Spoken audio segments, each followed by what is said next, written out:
రైతులకు ఖర్చులు తగ్గించి ఆదాయం పెంచడమే తమ లక్ష్యమని సీఎం చంద్రబాబు తెలిపారు. పంటలు ఎలా మార్కెటింగ్ చేసుకోవాలో నేర్పిస్తామని చెప్పారు. కృష్ణా జిల్లా గంగూరులో ఆయన మీడియాతో మాట్లాడారు. డ్రోన్ల ద్వారా పురుగు మందుల పిచికారీ తగ్గించాలన్నారు.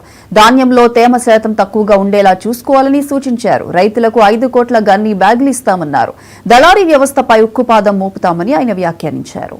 ఇక్కడ తేమ తీశారు, పాస్ అయిన తర్వాత రైస్ మిల్లు తీశారు. నేరుగా రైస్ మిల్లుకి పోయిన తర్వాత మీ ధాన్యం వెళ్ళింది, డౌన్లోడ్ చేసుకున్నారు.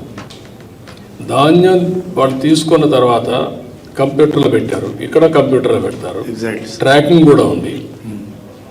ఎప్పుడు మీరు ధాన్యం శాంపుల్ తెచ్చారు, కరెక్ట్గా ఉంటే ఎప్పుడు లోడ్ కూడా లారీలో తీసుకొని వెళ్ళారు, కారణాలు ఏంటి, రైస్ మిల్లుకి పోయిన తర్వాత ఎప్పుడు దాన్ని దించుకున్నారు, దించుకున్న తర్వాత క్లియర్గా ఆ నిమిషం మాకు కంప్యూటర్ తెలిసిపోతుంది పలానా రైతు బియ్యం ధాన్యం వచ్చిందని.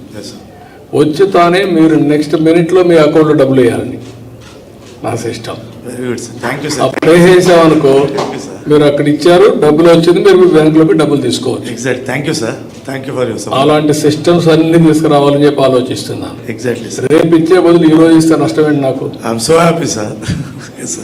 ఇలాంటి సిస్టమ్స్ అన్ని వచ్చి మీరు కూడా మేము ఇప్పుడు మీరు 5-6 మంది ఉన్నారు. మీరు ధాన్యం అమ్మిన తర్వాత మీకు నేను ఒక మెసేజ్ పంపిస్తున్నాం. ఇది సివిల్ సప్లైస్ తరఫున IVRS ఫీడ్బ్యాక్ కింద తేమ మీద మీకు గిట్టుబాటు ధర వచ్చిందా లేదా, గోతాలు సరిగా ఉన్నాయా లేదా, 48 గంటల్లో మీకు డబ్బులు పడ్డాయా లేదని పంపిస్తున్నాను. మీరు కూడా ఇన్ఫర్మేషన్ పంపిస్తున్నారు.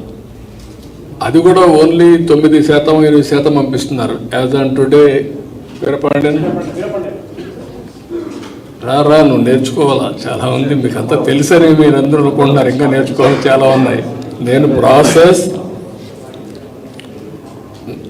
ఇంటిగ్రేషన్ అండ్ ఆటోమేషన్ పర్ఫెక్ట్గా వెళ్ళాలని చూస్తున్నాను. ఏ రైతు అడిగినా నాది మారిగా తప్పు జరిగిందంటే కాదయ్యా ఇది జరిగిందని నేను చూపించే పరిస్థితిలో ఉండాలి. ఏ రైతుకు అన్యాయం జరగకూడదు.